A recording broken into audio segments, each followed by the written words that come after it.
지하철 기다리며 들리는 이 밤이 지나면 정말 많이 너의 눈 속에 내서 난 위험하니까 살아가는 새야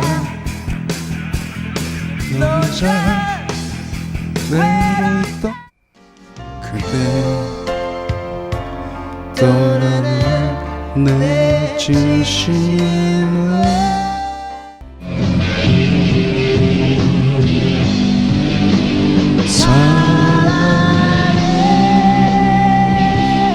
서태지는 신하이를 탈퇴 후 김종서님과 함께 캔 기획을 찾았지만 김종서님은 들어가게 됐고 서태지는 영입되지 못합니다. 그 후 다른 밴드를 알아보기도 하고 직접 밴드 결성을 해보려고도 했습니다. 또 당시 음악 시장이 활성화되어 있는 일본의 활동을 위해 일본어를 공부하기도 했습니다. 그러던 중에 신화의 시절부터 세계적으로는 유행했지만 한국에선 생소했던 랩에 심취해서 뭔가 새롭고 획기적인 밴드 그룹을 만들어 보고자 하는 생각을 하게 됩니다. Say what? Say what? Say what? I'm a super adapter. I'll never be captured. Open up your book to page 1 in the chapter. Flip a couple pages and a couple more faster. Then you see your name cause you'll always come after. The super adapter. I'll never be captured. 이후 몇 달 동안 방 안에 틀어박혀 컴퓨터 음악 작업에만 빠져 있기도 했답니다. 이후 무궁화 밴드라는 팀에서 무대에 서며 클럽 마이하우스에서 일하다 양현석 씨를 만나게 됩니다.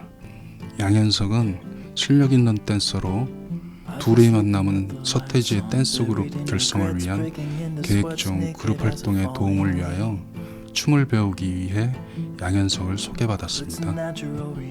그리고 양현석에게 서태지가 작곡한 음악을 들려주게 되었고 양현석은 1년간 군생활 뒤 의병제대를 하게 되고 서태지의 곡을 잊지 못해 양현석은 서태지를 찾아가게 됩니다. 처음 두 사람은 듀엣 활동을 계획하고 녹음까지 모두 마친 상태였는데 활동 계획을 수정해서 추가 멤버를 영입하기로 합니다. 느낌상 서태지와 아이들이 서태지와 아이로 된다니 이상하네요. 이들은 멤버 영입을 위해 이태원 클래스급의 댄서들을 물색했으나 결국 양현석과 함께 박남정과 프렌즈로 활동했던 이준호를 영입하게 됩니다. 박남정님도 대한민국 댄스 음악의 한 획을 그은 유명 가수이지만 따로 다루지는 않겠습니다.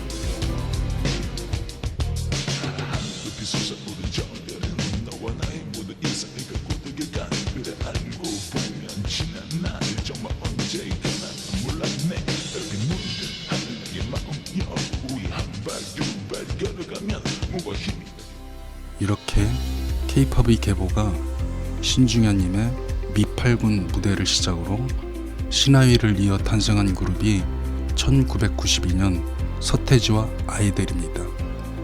대한민국 힙합이 탄생하게 된 것입니다.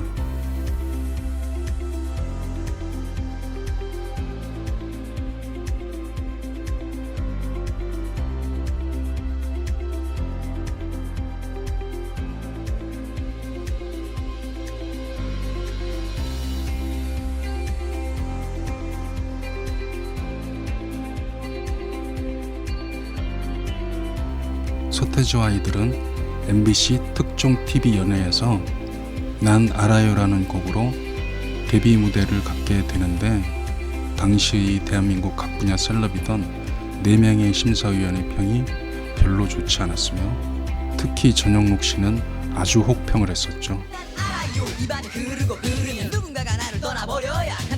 다시 한 번 박수 보내주십시오. 예. 노래 좋아요? 괜찮아요? 그리고 그런 반면에 멜로디 라인이 되게 약한 것 같아요. 아무래도 멜로디 랩을 라인. 하다 보니까 멜로디 부분은 많이 다른 곡보다 훨씬 좀 신경 안 쓰는 것 같은 그런 기분이 들어요. 네. 서태지 씨 잘 드세요. 예. 근데 어떤 그 새로운 형식의 그 내용까지 어떤 새로움이 깃들여졌으면 참 좋았겠다 하는 그런 생각이에요. 네. 자 이제 연예평론가 이상벽 씨가 또 아주 그냥 따끔한 친구를 하실 거예요. 그 뉴 퀴즈 온 더 블럭이 우리나라에 와서 참 좋은 걸 보여주려고 하다가 여러 가지 악의가 안 맞아서 실패를 했는데 그 아쉬움을 충분히 풀어주는 그런 아주 좀 새로운 실마리가 됐으면 하는 기대감 쪽에서 저는 말씀을 드렸습니다. 네. 서태지 씨를 예전에 접해봤거든요. 네. 그룹 저 메틀 그룹 신화위에서 그 메틀만 하던 분이 머리를 탁 자르고 예. 본래대로 이제 본 모습을 저렇게 애때고 이쁜 줄 몰랐어요. 그러니까 랩 댄스 장르곡인데 거기에 메틀 그 리듬이 좀 들어가 있네요. 예. 근데 새롭고 다 좋은데 나쁜 말은 안 하겠습니다. 평은 저희가 하는 게 아니라 시청자 여러분들이 하는 거니까 네. 그분들께 저는 맡기겠습니다.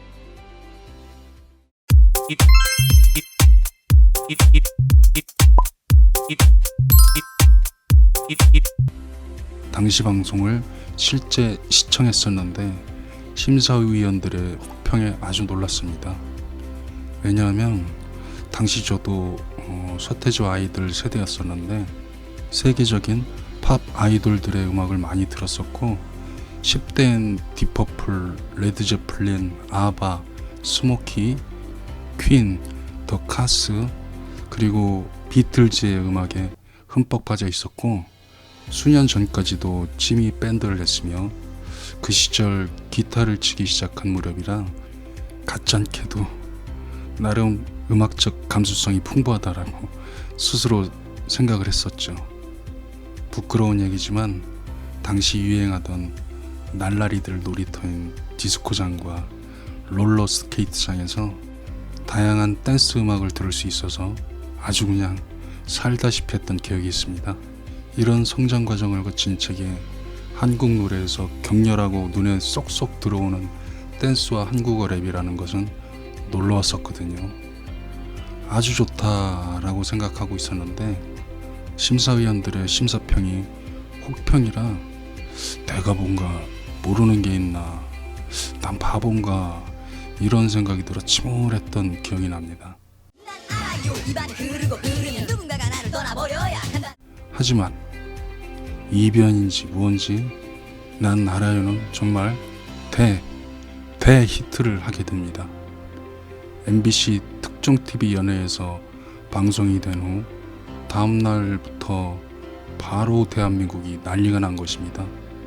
이 앨범은 무려 180만 장이 팔렸습니다. 1993년에 2집을 내게 되는데 이 앨범엔 하여가, 우리들만의 추억, 너에게 등 8곡이 수록이 되며 이미 나열한 곡들은 모두 히트곡인데 그중 하여가는 난 알아요보다 더 히트를 합니다. 이 음반의 하여가엔 신화위 시절 인연으로 김종서님이 하여가의 백코러스를 담당했었습니다. 그리고 한국적 요소인 태평소가 들어가기도 한 곡입니다. 이 앨범은 무려 220만 장이 팔립니다.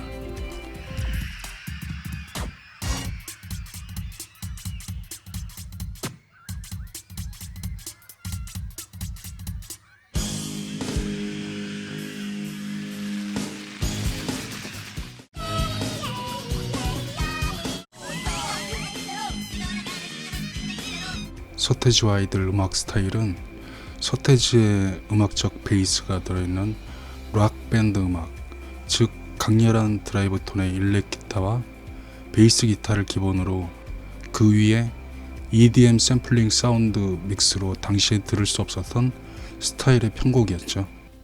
1994년 바레를 꿈꾸며가 수록된 3집 앨범이 나왔으나 전작에 비해 덜 히트가 되죠. 이 곡은 대한민국의 분단을 주제로 우리 역사 중 일부인 발해곡을 연상하게 하여 대륙을 꿈꾸게 하는 노랫말입니다. 1995년 4집 앨범을 내게 되는데 필승, 컴백홈 등이 수록된 모두 10곡을 발표합니다. 컴백홈은 그야말로 빅 히트, 대히트를 합니다. 이 앨범은 무려 200만 장이 팔립니다.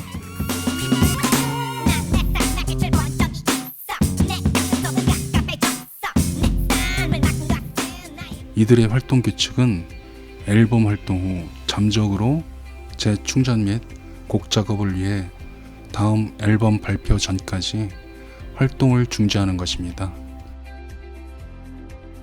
기존 가수들의 활동 방식은 앨범 발매 후 계속적 활동으로 다음 앨범 발표 전까지 공백 기간 없이 활동하던 형태였는데, 서태지와 아이들의 이런 형식은 다른 가수들도 따라함에 이후 한국 가요계의 공식처럼 행해지게 됩니다. 이 시절 대부분의 가수가 일부 자신의 곡도 있었지만 작곡자의 곡을 받아 노래만 하던 형식이어서 시간적으로 창작의 부담이 적었던 반면, 전적으로 댄스와 더불어 곡 작업을 동시에 아티스트 스스로 진행하던 형태인 서태지와 아이들은 이런 시간이 필요했을 거라 생각합니다. 하지만 연예계나 팬들은 신비주의라는 말로 약간의 비아냥 섞인 느낌을 표했었죠. 스타병이라느니 연예인병이라느니 등등 말이죠. 이들의 패션은 10대들에게 큰 영향을 미쳐 힙합 패션을 유행시키고 태그를 떼지 않고 착용하는 어찌 보면 어처구니 없는 유행까지 만들어냈죠. 4집을 끝으로 갑자기 은퇴 선언을 합니다. 정말 갑자기 뜬금없이 말이죠. 이들의 총 4편의 앨범은 대한민국의 음악 판도를 바꿔버렸습니다. 이상 3부를 마치며 4부 만들러 저는 가보겠습니다. 차달술이었습니다. 감사합니다.